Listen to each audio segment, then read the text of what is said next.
क्या बच्चे के जन्म से बदलती है घर की किस्मत? गरुड़ पुराण का सच। क्या आपने कभी सुना है कि बच्चे के जन्म लेते ही घर की किस्मत बदल जाती है? कई लोग कहते हैं बेटा हुआ तो भाग्य खुल गया, तो कुछ लोग कहते हैं बेटी लक्ष्मी बनकर आती है। लेकिन क्या यह सिर्फ कहने की बातें हैं या इसके पीछे कोई गहरा रहस्य छुपा है?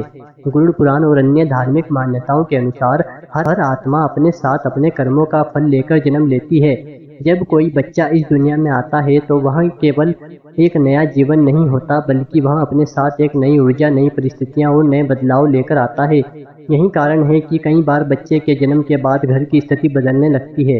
कुछ घरों में खुशियाँ बढ़ जाती हैं तो कहीं आर्थिक स्थिति बेहतर होने लगती है। लेकिन यह बदलाव केवल बेटा या बेटी होने से नहीं होता, बल्कि उस आत्मा के कर्मों और भाग्य से जुड़ा होता है। गरुड़ पुराण में संकेत मिलता है कि हर आत्मा का जन्म एक उद्देश्य के साथ होता है। वह अपने साथ कुछ अधूरे कर्म लाती है और इस जीवन में उन्हें पूरा करने का प्रयास करती है। इसीलिए जब कोई बच्चा जन्म लेता है तो वह पूरे परिवार के जीवन को प्रभावित करता है। कभी वह खुशियों का कारण बनता है तो कभी चुनौतियों के माध्यम से परिवार को कुछ सिखाता है। ध्यान देने वाली बात यह है कि हम अक्सर बदलाव को केवल बाहरी नज़र से देखते हैं, लेकिन असली बदलाव भीतर होता है।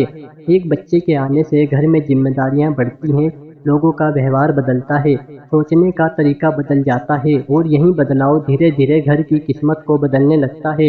इसीलिए यह कहना है कि सिर्फ बेटे के जन्म से किस्मत बदलती है, पूरी सच्चाई नहीं है। सच्चाई यह है कि हर संतान अपने साथ कुछ न कुछ परिवर्तन जरूर लाती है, चाहे वह बेटा हो या बेटी।